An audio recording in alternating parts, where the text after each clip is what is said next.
Hope you have a brilliant time with us today. Let's get going, introducing our speaker for today. So, our speaker today is Stephen Kenwright. He is a multiple time agency person, human, and is now acting as a consultant and NED in agencies across the land, having had a range of experiences, including co founding the rocket ship that is Rise at Seven. Stephen's lived and breathed agencies for an awful long time. And so I think we're just going to learn an awful lot from someone who has joined agencies, grown agencies, sold agencies, and everything in between. So a really fabulous session. Today is a pure Q&A. So I have a bunch of questions that I've written down that I would love to know about. I'm fascinated by this topic because I used to work for an agency myself. But if you have your own questions, do get them into the Q&A feature, which is found down below in the little toolbar, and we'll make sure that we ask those questions because ultimately you are the most important thing about this community. Also, I just want to say a big thank you to our sponsors. So this week, our featured sponsor is a company called Sticky Beak. Now, Sticky Beak are an amazing market research platform, and they've recently produced a piece of content which will probably be quite relevant for everyone watching in today. This report, which is found at the QR code right there, goes into how FMCG brands choose their agency, what makes great client and agency relationships, and whether pitching is worth the time or effort, which I suspect there'll be a few people with an opinion in the chat right now about that. So let's also say a big thank you to our other sponsors. So we've got Cambridge Marketing College, we've got Planable, we've got Sticky Beak, and we've got Frontify. Every one of these companies enable us to do what we do. So a big thank you to all of those, and we'll speak more about them in future weeks. Now, so we've got Stephen joining us right here. So, mate, thank you so much for taking the time today. It's a joy to see you. It's your second time actually speaking at the marketing meetup, so it's properly great. Yeah, great to be back. What a boy. So let's get going with the obvious first question, which is asking you just to do a quick tour of your career so folks can understand your context and how that relates to agency, which we're speaking about today. Sure. Okay, so I accidentally joined agencies, like agency folk often do. I did English at university and then didn't want to do any work afterwards, so I did a master's degree in Shakespeare to avoid work.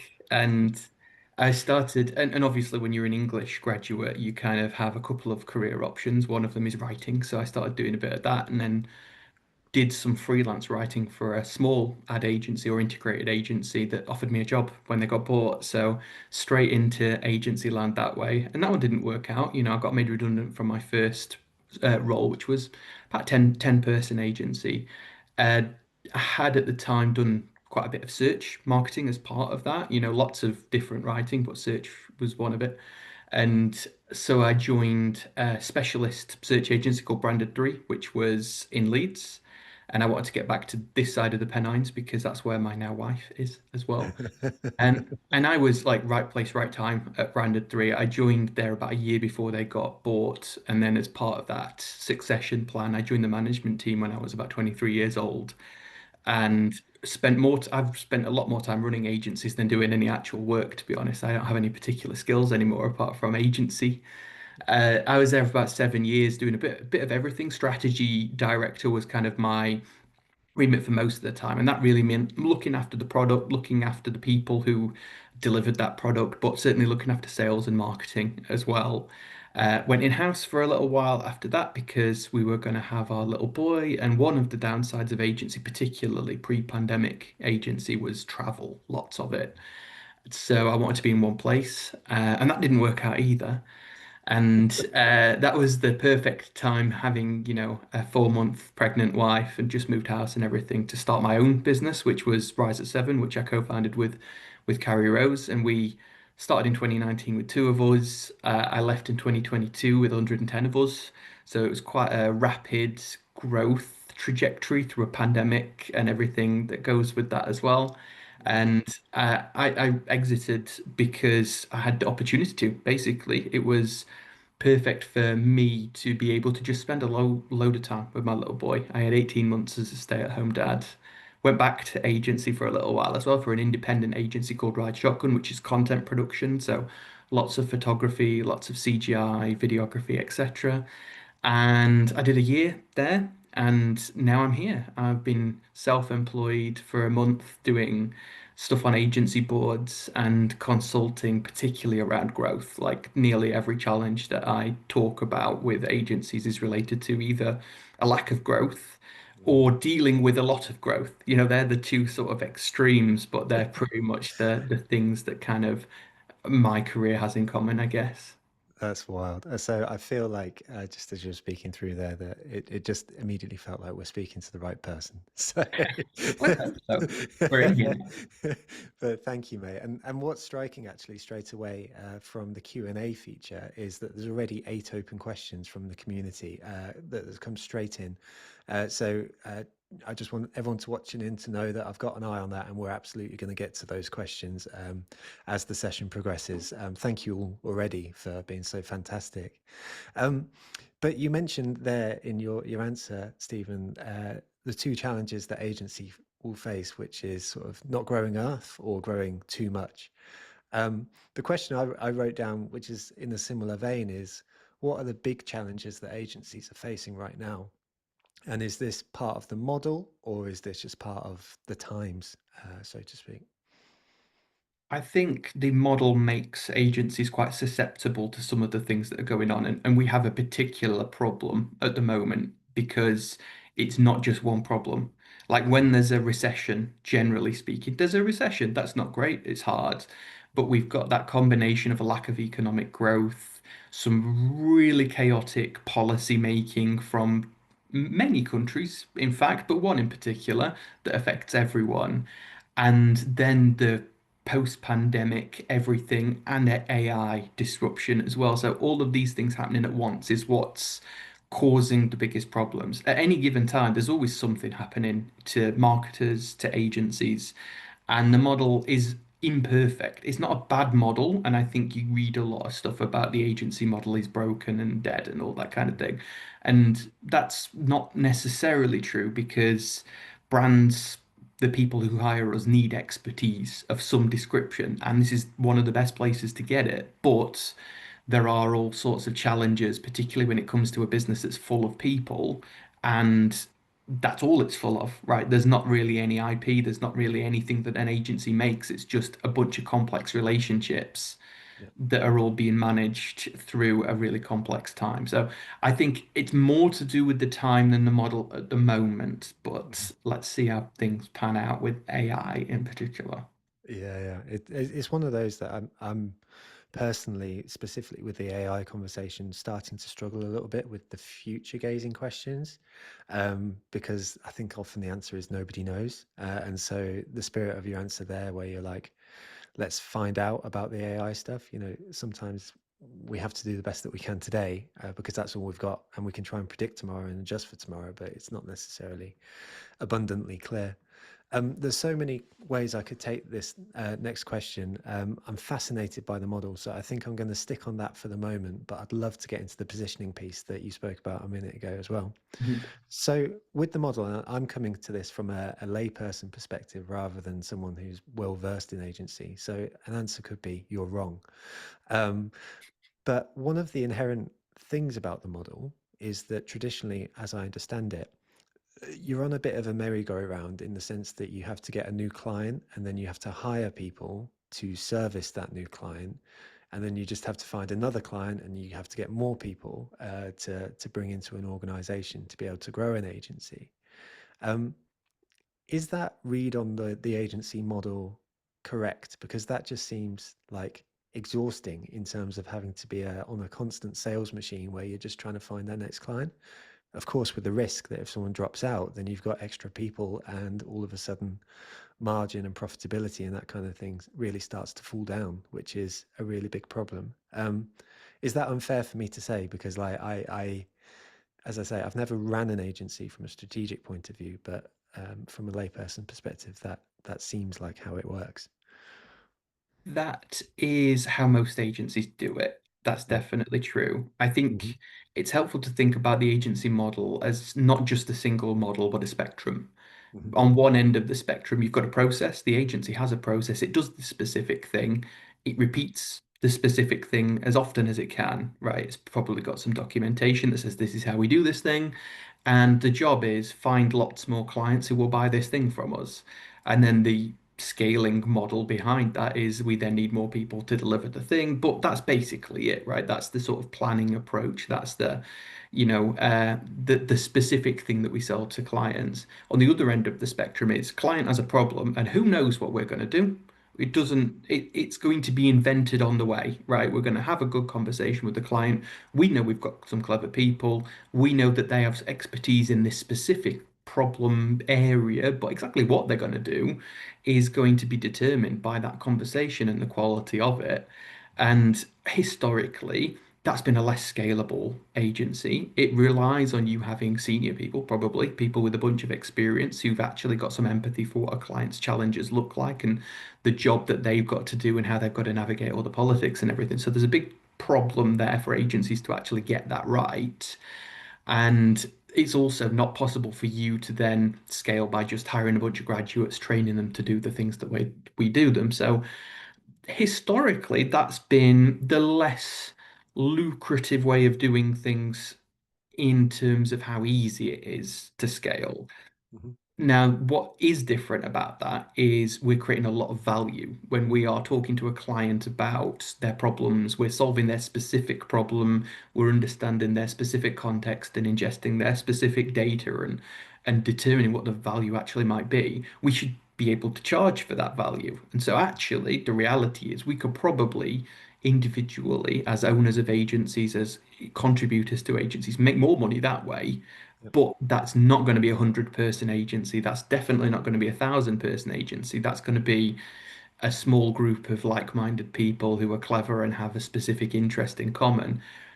So there's a usual model of agencies there, the thing that most agencies generally kind of move into with good reason, right? The first people you can afford are going to be junior. They're not going to be the most expensive people in the game.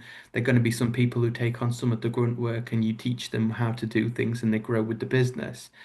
That's the bit that we should be a little bit worried about. And there's lots of really sad outcomes of that as well, particularly for people entering the industry. That's where the disruption's happening the most.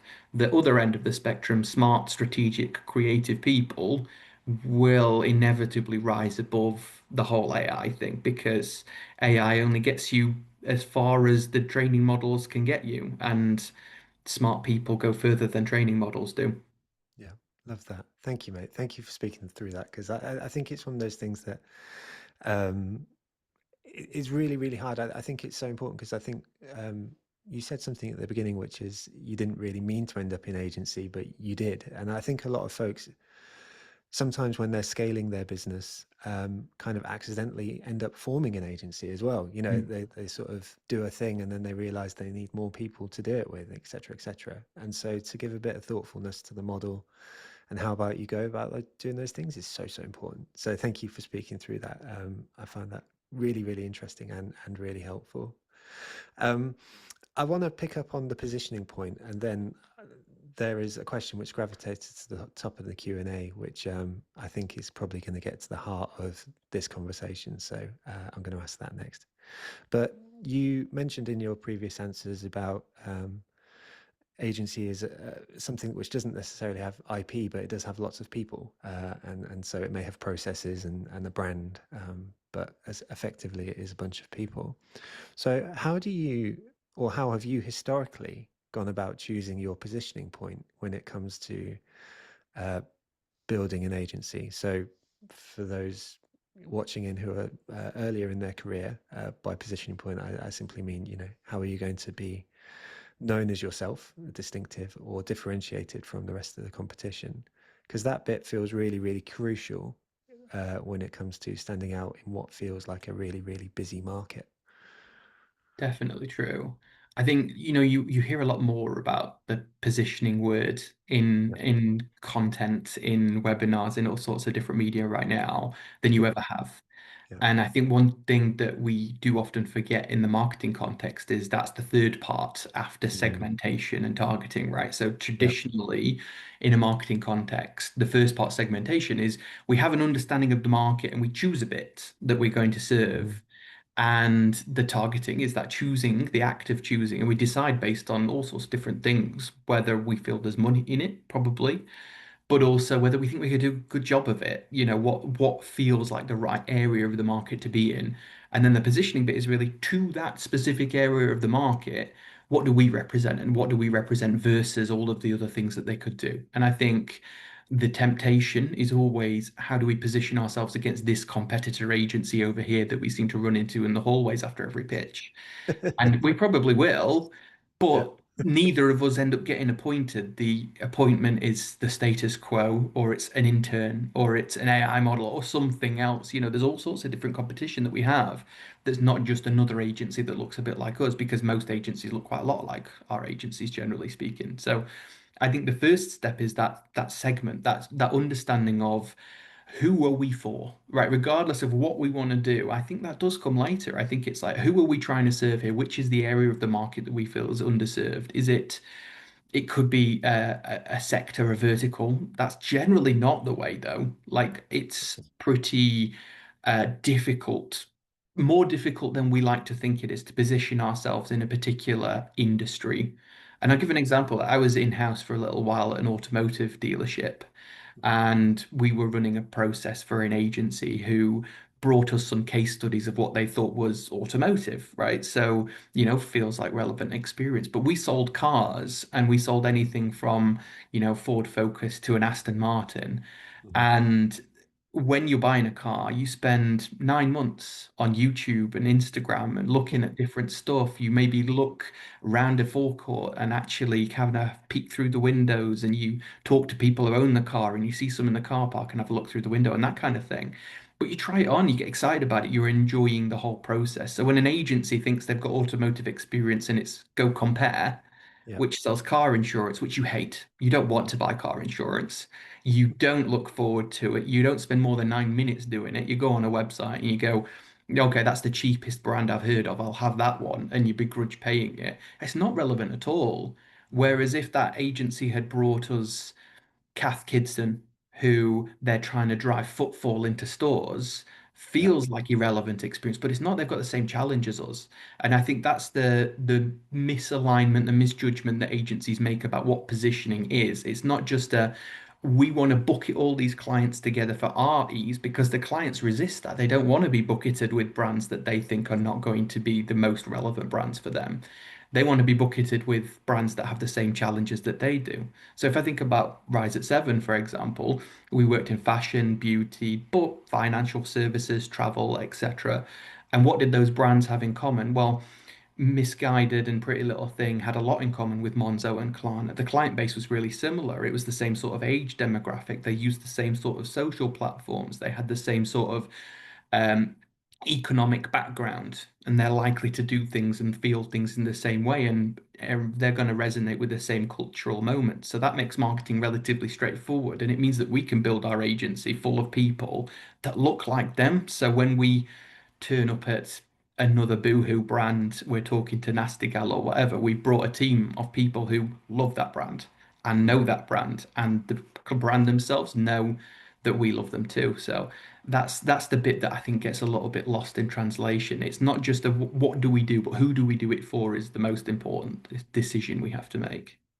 I'd love that, and I find that really, really interesting, because so the brand that I used to, the agency I used to work for was an e-commerce agency, and they've since done a lot of great work that has elevated the agency since I was there.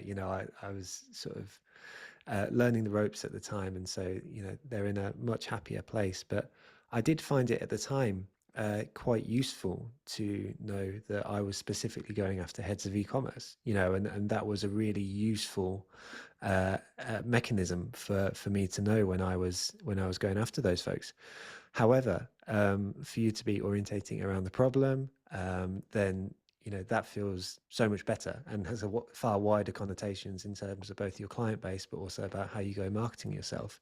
Because presumably a lot of your communication when it came to Rise at Seven was around those problems and about solving those problems and creativity and that kind of thing, rather than just, for example, e-commerce. It was, far more orientated to the problems that people were trying to solve. Yeah, that's true. And e-commerce is one of the biggest red herrings in this whole thing because e-commerce is a segmentation, right? We've Yep. chosen a segment of the market. And so when we say we're an e-commerce agency, we've said we're an agency that serves this, but with what? We haven't specified. That's one of the first we've done the hard bit, arguably, Mm. which is nice. Yeah. But I think you do have to bear in mind that at any given time, brands generally aren't thinking about us. Clients aren't thinking about agencies for 99% of their days. Even the ones they work with, right, aren't on their mind all the time. So you only have a little moment, whether it's in a social post or whether it's in an email inbox or whether it's any other kind of content, a door drop or a bit of direct mail that lands or whatever.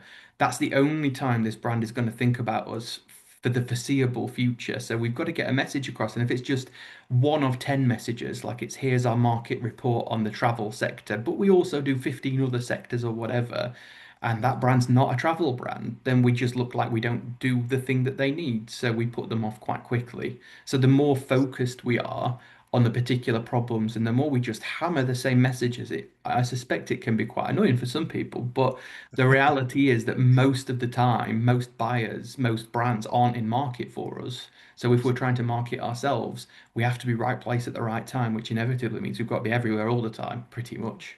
Absolutely. I love it. Thank you so much, mate. I mean, already just a lot of fascinating stuff. And I can see, um, uh, who was it? Yolanda in the chat is saying, is it me or is the chat unusually quiet today? But then we've got both Ronya and Jeff just saying people are listening in today. So I think you're dropping a lot of really, really helpful knowledge. So, mate, thank you very, very much. I got into I teased that the next question is probably the one which gets to what a lot of folks are hoping to get away from today's session, and it's the one that's gravitated to the top from Lana here. So Lana has asked, how do you build an inbound engine that delivers qualified leads consistently?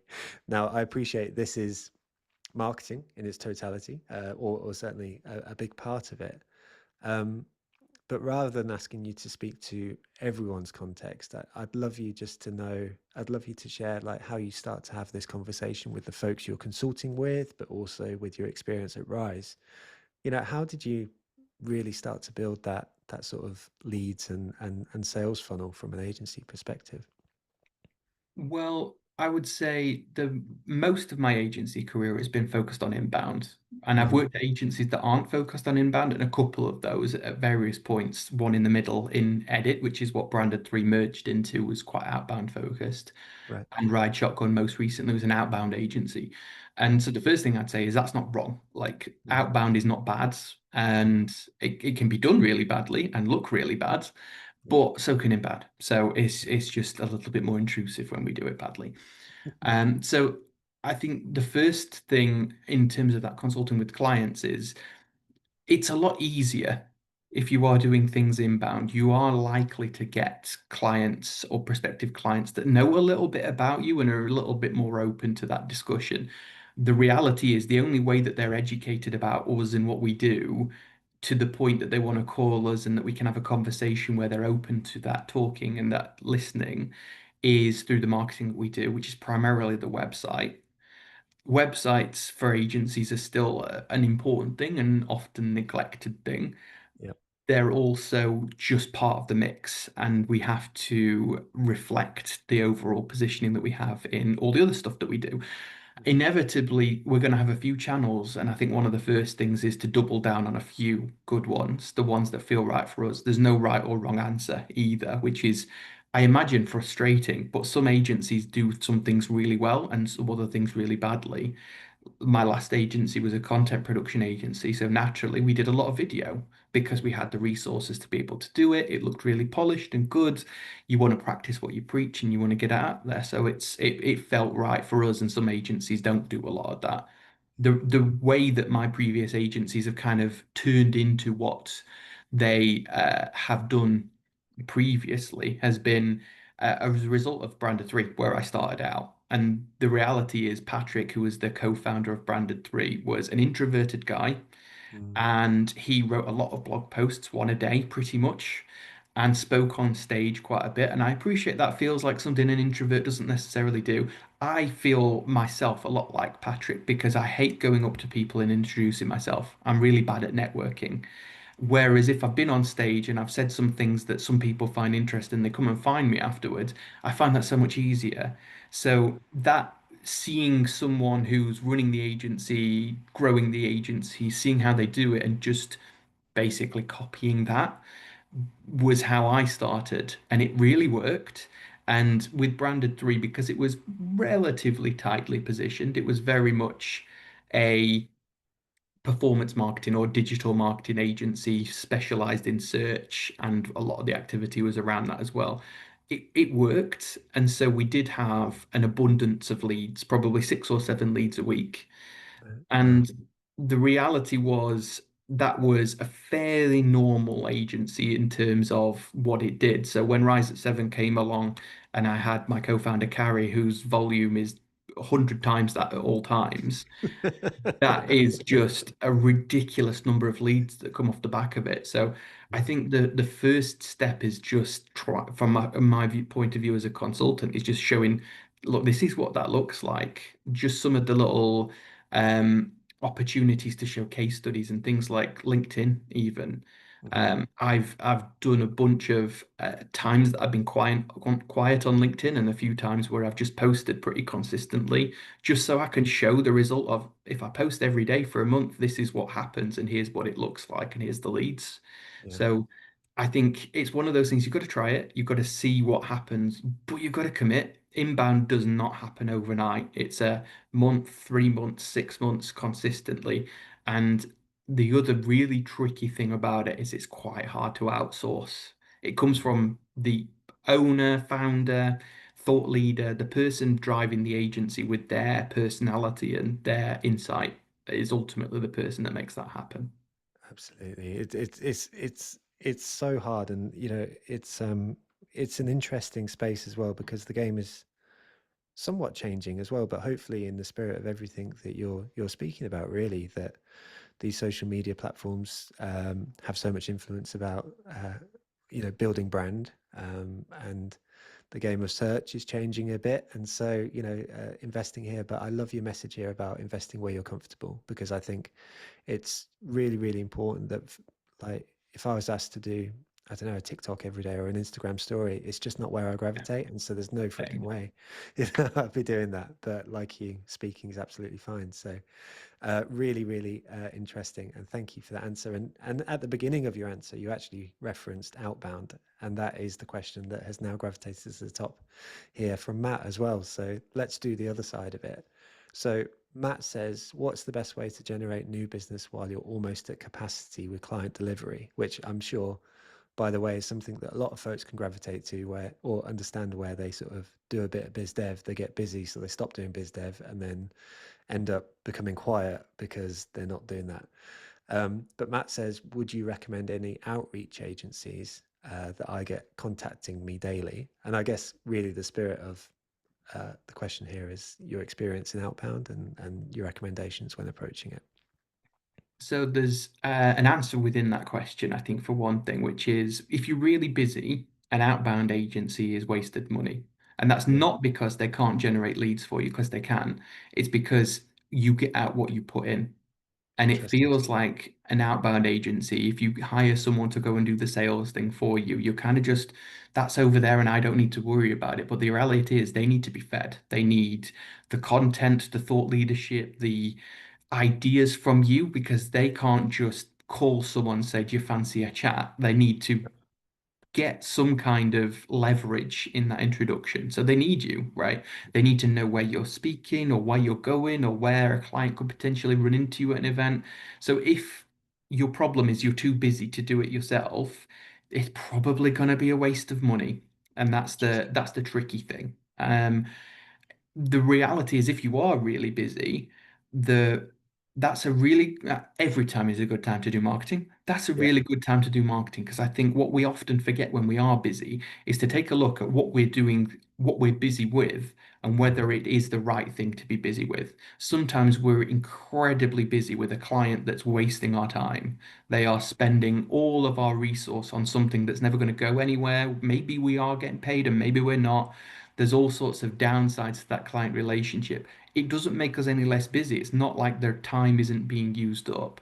But if what we're doing is fueling that out inbound engine, if what we're doing is putting out consistent content that's getting people to call us, we feel empowered. We feel like we have this opportunity because there's loads of opportunity just around the corner to say, look, I don't really appreciate that behavior, or you're not paying us enough, we need to up the fees. And sometimes we feel so trapped that we don't want to have that conversation because we're like, well, this is 40% of what the agency spends its time on, even if it's not 40% of the billings, you know. If we've got that consistent inbound, people calling us, or at least we've got a big old mailing list and we could ask for a question. We could ask, can someone give us some work in a less needy way? We can ask that question and we know that there's opportunities to activate that. We feel so much more powerful in those relationships. That doesn't Yeah. mean we need to have power over clients. It just means we need to feel on an equal footing so that we can say no when it's the right thing to do. So it's always a good time to do marketing, but when you're busy, you know, you don't need to hammer the phones and send a million emails every day to try and get more stuff. You should be focusing on what happens if we need to ask a question and say, does anyone have anything that looks like this for us? Nice. I love that. That's so, yeah, brilliant. Thank you very much, mate. A really solid answer. So thank you. You referenced in that question a lot about client relationships, and so it seems like a great time to bring in a little bit of the conversation around that. So I think one of the there's a wonderful quote about marketing, which is the problem with building brands is it takes years, but often marketing is measured in quarters. And I think agencies will probably feel this really profoundly uh, when thinking about churn, because an agency, for better or for worse, can feel a little bit more disposable than like an in-house team when working on marketing things. So, how do you balance the tension between sort of like the creative work and the work that needs to be done? You have a context in SEO, for example, where I guess this is probably found quite profoundly, and also sort of client demands around measurable incomes today, because I suspect right now that's probably quite pointy for a lot of agencies as well. I think it is. I think a point I want to reference in there as well about agencies feeling more disposable than in-house teams. Yeah, Um, Poorly positioned agencies are more disposable than in-house teams for sure. But interesting. what we're seeing in the market at the moment is as soon as there's these economic shocks, and like we said at the beginning of the webinar, several happening at once, Mm. the natural response from clients, especially bigger clients, is to look at all of their fixed costs Yep, and look down the list and see that the marketing department is very weighty. yep, And so if there is a bunch of additional capacity within the marketing department, the first response from a lot of CFOs, a lot of FDs, is to cut that team before they cut agencies sometimes. The reality is because, you know, we have some generalist marketers, we have some heads of marketing, marketing directors, etc., who in theory can handle all of this stuff. mm, And we have some specialists who only do one thing. And it's actually relatively straightforward to get rid of some of those specialists mm, and swap them for an agency, which requires the agencies to be specialists. That's the first point, right? To be able to say that agency can do that thing for a brand like that. That's ultimately the positioning answer in a nutshell. mhm, But that's the reality. That's what's happening at the moment and why it's happening. So there's some really tough goings on at the client side at the moment and hiring freezes and everything like that, which means that there is opportunity for agencies currently. But it really does require absolute clarity of what we do for who. mhm, And That's particularly in the new business context, right? Because once we're talking to a client, once they are a relationship, and once we have an understanding of their business and we really know what the challenges actually are, there's nothing stopping us helping them with loads of stuff. It's not about selling them more and more things. It's just about understanding what is it that they need some help with, that they just can't handle on their own because they don't have that capacity. Some of the people have been let go, so they do have hiring freezes, etc. So our job is to understand what can we help with, what can we take off the plate, because that's how we grow and become indispensable. It's by understanding what the context behind some of the questions actually is, but really understanding what the need of the business is and what it looks like, because there's all the politics and everything that comes with that. And if we can navigate that, then we become, especially sometimes you have these agencies that just outlive the clients. The marketers who hired them have moved on, and the agency's the one who knows where the bodies are buried. They're the one who knows how everything gets done around here. So they become really invaluable at that point. Absolutely. Well, and I think this is it's just such an important thing because first of all, before I just reflect on that, because I want to sort of do that. Folks, there's 24 open questions I can see in the Q&A right now, which is fabulous. And thank you all so much. I'm aware in the 22 minutes that we have remaining that to allow space for to get full answers that we're not going to get through them all. So if there's any questions which you would love to prioritize, please give them a thumbs up just so that we can make sure that we prioritize those and get those questions answered that you would love. Um, but returning to the chat, then one of the things that I'm quite reflective on is sort of power dynamics, and you referenced this earlier, and I think why your answer was really important there, Stephen, was like understanding your value, but the value you're bringing the client. Um, Probably removes some of those power dynamics and gives you the ability to say no.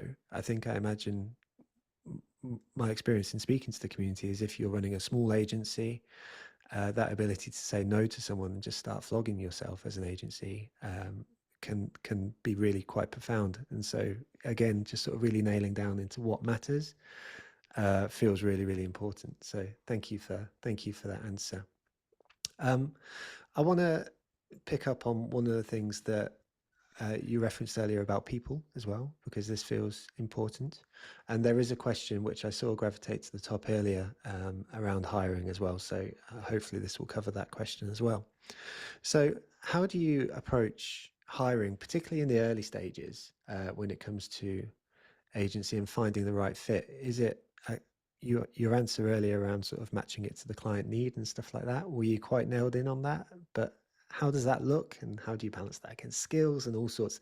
There's so much I want to ask here, but like hiring in general for agency, particularly at the earlier stages. I guess agencies typically follow a certain pattern with hiring. So whether you're a solo founder or a co-founder, I think like it's easier to think about it in the context of a solo founder. The Mm-hmm. first person you hire is going to be someone who does some of the work that you've got because you've got too much of it. The clients don't want to talk to anyone else. They want to talk to you, which means some of the doing has to go somewhere. And typically, you can probably only afford someone quite new to the industry. Maybe it's the first job, maybe it's the second, but they're not going to be a 10, 15-year veteran most of the time. So you're going to hire someone to do some stuff, Hmm. and you're going to need to train them. You're going to need to hold hands with the client, etc., etc. The second person's probably also like that. And so you start to build some complexity here where you become a point of failure, both the clients who need someone to look after them and for the staff who need someone to look after them. So the next person that you hire, whether it's sort of 4 or 5 people in, is someone to just organize some stuff because it's got too hard.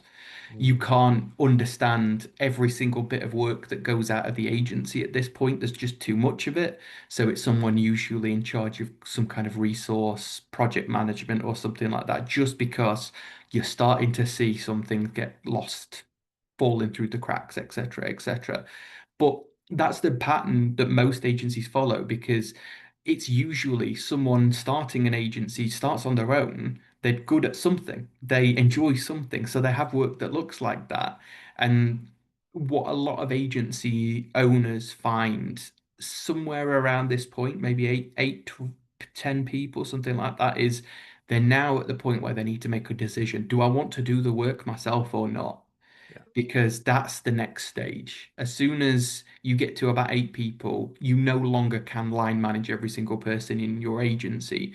And you either have to make a choice between, I need to stop growing, I can focus, I can niche, I can charge more and more, and I've got my helpers who can help me to do more profitable work, etc. But I want to do the work, I want to do the ideas, I want to be the creative or whatever, Yeah. is a totally valid way of doing things. Or I need to hire a people manager and I need to start growing further and further. And that's when the agency gets more and more complex. But ultimately, your job becomes management. You don't necessarily get to spend a lot of time on the work. You do get to spend the time with the clients because you're a services business. You never get away from clients if you're an agency. You may get away from client service of dealing with the day-to-day requests, etc. And you probably should be about that point. But you always have to talk to the people who are paying your bills, the people who are paying the mortgages for your people, that you can't get away from that. I think the answer there, the overarching answer is to ask yourself really early on, ideally before you start, what do I want out of this? Mm. Because if the answer is I want to do as little work as possible, I don't really want to spend loads of time with the clients, I want quite a bit of money, but I want the lifestyle or whatever, you're probably going to try and grow a bigger agency and you're going to hate it for a few years, but you get there. If the answer is, I want to do work for clients, I want to see some really interesting problems that the clients have and test my skills to solve those problems, your agency might be smaller and your hiring is going to look a little bit different. But ultimately, it comes down to what do you want 3 years from now, 5 years from now? You can't build a whole business around everything falling into place in the next 6 months most of the time. You need to be thinking a little bit longer term than that. Love that. So, yeah, brilliant. Thank you very much, mate. I'm going to ask my final question, and then there's a brilliant one that's come in from Liam in the Q&A, which we'll make sure we prioritize, and then likewise for the Q&A for the rest of this session. So, you spoke brilliant there about around 8 people, you'll start facing certain challenges. I'm curious whether there are other identifiable challenges at different stages that you see time and time again from different agencies that the folks watching in should be aware of. Definitely. About 8 people is the first time you can't manage everyone, so you hire a people manager. And then all of a sudden you've got to deal with process and stuff that you didn't have to deal with before. You're not all around one table.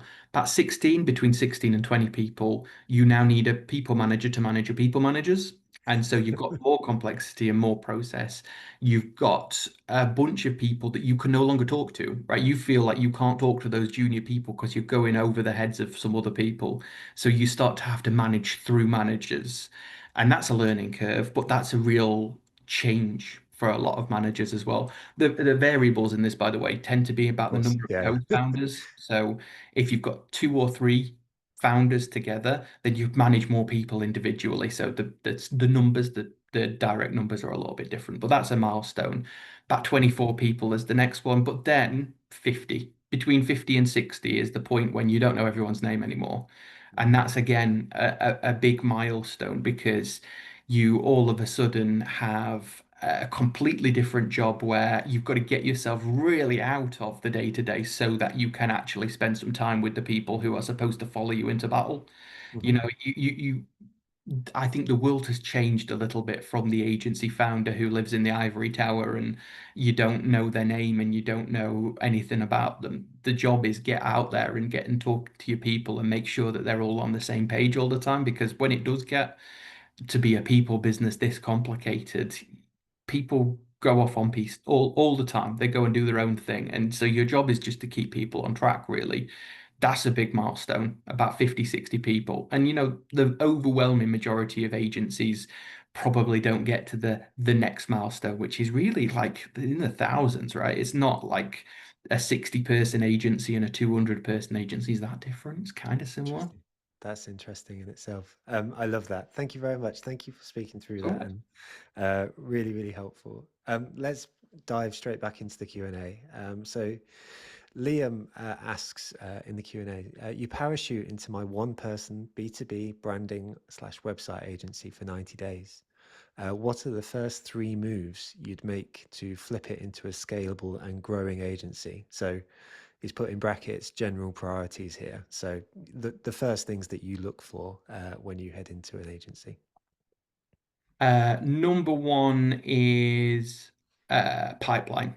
So Hmm. that generally is the answer in every business. It's like what's going to come in, whether it's like imminent, whether it feels like a really warm lead or not. Basically, are people calling us and what are they calling us for? Do we feel like there's opportunity coming in? Because if it does feel like there's opportunity coming in, we can make lots of decisions. We've got a really enviable position to be able to say no to stuff, to do things that we want to do, not to get sidetracked by stuff, right? So, and I say that's number one priority because the answer usually when that's not in place is get that in place, and we'll talk about the other two afterwards.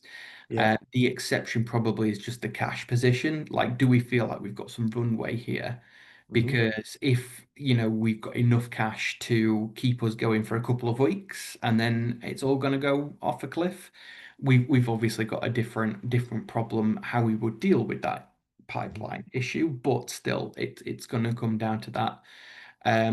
The second part, let's say cash is the second part. The third part is just who are we for? So who is B2B? Because B2B can be a recruitment firm, it can be a SaaS business, it can be all sorts of different things, and those clients don't recognize anything in common with the other ones that you might put under that banner. So it's really about like what are the businesses that we deal with and why is it that we deal with them as opposed to any others? Sometimes, usually, that means we're going to draw a circle around a selection of our clients and exclude some of the other ones. There'll be some good clients in there that that doesn't mean we sack them. That doesn't mean we get rid of them. That doesn't mean we don't say yes when another client like that comes along and says, please, I don't need you to pitch, just take some money. We'll do that. We absolutely should.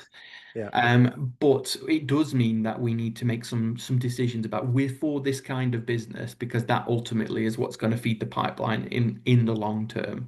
The other part of pipeline, of course, is people as well, because it's not just the clients that could come on board. It's if we wanted to be a scalable agency, we need to know who's going to come and work for us.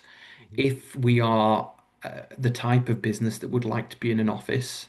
And I will say also, like, that's not a bad thing. Gets bad press, Yeah. can be really good, totally valid thing to do. Then we need to be pretty sensible about where our office is and what kind of people we're going to get. Because if we're in a little village on the outskirts of nowhere, we're going to have to do some traveling, or we're going to have to be pretty clear about the exact people that we want to work for us, and there's probably not going to be many of them, or Hmm. we're going to be remote. So it really is who's going to work for us, who are the people in the area, and can we have a chat with them now? We're interested in growing this agency, and we think that this person will be really good in the future. So can I just get to know them a little bit? Because these things tend to be long term, People aren't looking for a job at that exact moment every time. No, love that. Thank you so much, mate. Properly great answer. Let's go to the next one because I'm aware of 10 minutes remaining. So the session's really flown by.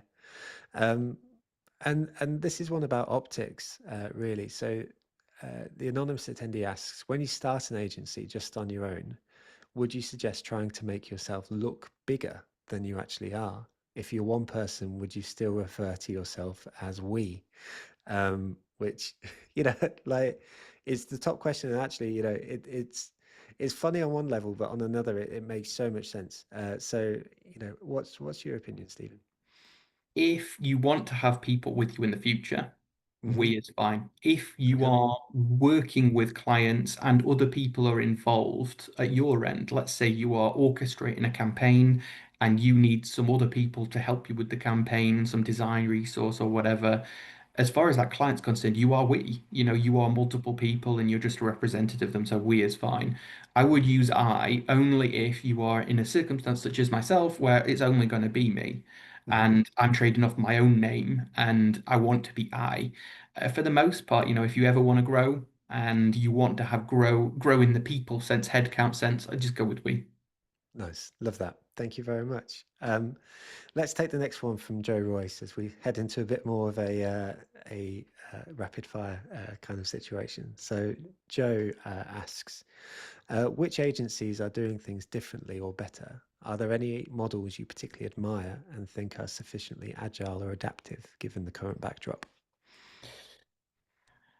Which agencies are doing things differently? I think there are a lot of agencies that have some slight differences, and there's an overarching kind of core model. Mhm. If I think about who does brilliant work based on the marketing that they do, and I think I'm going to caveat this for a second because you can say the marketing is brilliant and maybe the work isn't. If we put the right image out there, then that leads to the right kind of work. So I would say the archetypal agency at the moment is Uncommon. Uncommon do a brilliant job of just the right amount of mystery to themselves. They're always there. They always look really cool, but they don't give everything away. And I think that's a smart ploy. They also lead with the work, right? If you follow Uncommon on any of their channels, there's a couple of other agencies that do this very well as well. Like in the PR space, the Romans would be a good example. A few of the creative agencies as well. And I'll come on to that in a second. That just show the work that they do, and clients go, "I want that work." That's how it should work. That's the ideal scenario. I think one of the other things that Uncommon does really well, and there's a few other agencies that do similar things, like IMA up in the north where we are, for example, they talk to the right audience and they talk about the audience that the brands have. They're not like, you are our client, please give us a brief, we're here to serve you. They are the people out there want brands like this, we're for those people. Yeah. You and I, you and the agency, we're a team and we are helping you to understand this person and to give this person the thing that they want. So I think that's smart. I think those kind of agencies, Uncommon are a good example of that. IMA are a good example of that. There's a few others. More in the advertising space, the digital marketing space are terrible at this. They're all, we have smart people come and work with us and very self-serving in their messaging. So I think that's how I would be evolving my model now if I was most agencies. I've been thinking about the ultimate end user, the audience, the consumer. Love that. And it's really, really interesting because if we combine a couple of themes of this conversation around the inbound stuff as well. So when you're mentioning lead with the work, there's a couple of folks I'm aware of who will be relatively well known on LinkedIn, for example, and make posts around general business, general life, etc., etc. But then periodically they'll also do a post around like, here are my results. And the reflection that they have in those instances, or that they've shared in those instances, is those are usually the posts which do terribly, but they're also the posts that bring in some leads. And so, your point around leading with the work, it's different. We hopefully know this as marketers, that different posts will do for different jobs, et cetera, et cetera. But this is just really, really important to note. So thank you. Um, let's take the next one from Sharon. So Uncommon is a phenomenally successful story of a business, and of course got bought out last year or the year before. So like they did really, really well. But Sharon asks something at the other end of the spectrum here. So Sharon asks, how do you go from self-employed to employing someone? How do you recognize when to take that step and find the right person to be employee number one? So we did some about recruitment earlier, but I guess just about taking that step from the self-employed agency through to an employing agency. I think the first thing is to be absolutely certain that you want to do that. I think there's a pressure that we often feel to grow, hire people, to grow our business in that type of term. We need to recognize that generally speaking, that's probably going to hurt our income a little bit. We get paid less than we would as a solo practitioner who is brilliant at what they do. To a certain point, we get to a size, things change a little bit, but just be sure that that's what you want to do as a starting point. When you're looking at the first person to hire, typically it's going to be someone that you can support. That means who needs to know something that you know. And so my decision-making process is always going to be, I need to talk to this person every single day. They need me. They're going to be asking me a lot of questions, and I need to be really sure that this person isn't going to be annoying when that's the case. Because, if the phone rings at 9, 10 in the morning, they need to answer, they need something from you to be able to do that day's work, and you're going, ugh, can't be dealing with this right now. You've hired the wrong person. So that's the Mm. first thing. The most important thing is just am I really happy to talk to this person every single day for the next 4 years?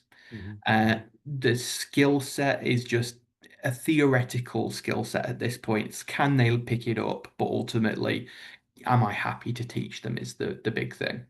Love that. Let's go somewhere completely different, probably for the last question, Stephen, which is around pricing. Um, because I think this is something where uh, there was an observation in the Q&A earlier from Simon, who asked a great question earlier, that the market feels busy right now. And I think a lot of the themes of your question, your answers have been around sort of knowing the value that you bring. And so I suspect this will be a version of that too. But how do you start getting it right when it comes to pricing as an agency? Because that feels difficult. And I can imagine a situation where you're in a pitch for, I don't know, three other agencies and you're second guessing yourself, et cetera, et cetera. How have you previously got pricing right? Pricing is where most agencies get it wrong is they guess a price, put it forwards and go, it's probably this. Yeah. And they wait for everything to be judged all at once and come back with the client to go, you guessed the price wrong, basically. The reality is that pricing is reflective of the different ways that you could do something because there's never usually one answer. And so the straightforward way to implement better pricing for yourself is to just give options. There's a really straightforward, look, this is how we would normally do things kind of a thing. Yeah. It's going to cost this much. We could do a lot more than this though. And if we did that, it will cost this much. And Yeah. actually, maybe this isn't something that you're quite ready to commit to just yet. So here's the starting point. Here's just the diagnostic, the thing that tells you what the problem really is. That's all you need to commit to right now. If you want to do that, that's this price point. And it's no judgment. It's not for us to say the client is cheap or whatever. It's literally just there's three completely valid ways of tackling this particular problem. Which one feels like the right one for you? And the reality is there's a million things that we can do in terms of anchor pricing and driving price up, etc. A lot of agencies feel like value-based pricing is some kind of silver bullet, and some clients can buy based on value and some clients cannot. So it's never one answer. And it's really just quite straightforward and I think easy to implement to just say, look, three different ways that we could do this, two different ways, four different ways, but there are different ways. Which one feels right? We're not guessing a price. We're saying if we did it this way, it would be this much. If we did it this way, it'd be this much. Which one feels good? Nice. Love that, mate. Thank you very, very much. I feel like we could chat all day. There is so much left unsaid. So we might need to do a part two at some point because this has been phenomenally useful. So Lovely. thank you, mate. And really, really appreciate it. And thank you as well to everyone in the community for your fabulous questions and for just making the session what it is. You're continually fabulous. So you're just very, very much appreciated. Um, with all that said, we don't have a webinar next Tuesday. We actually have something different. We have a challenge next week, which we'll be launching in the newsletter. So please keep an eye out for the newsletter going out this Friday, where we'll be briefing in the challenge to the community. It's your opportunity to test your skills amongst the community. So it should be a lot of fun and something quite different. With all that said, that's us for the hour. So, Stephen, you've been a legend. Thank you to everyone in the community. Thank you to our sponsors. You continue to be wonderful. And with all that said, we'll see you very, very soon. Take care.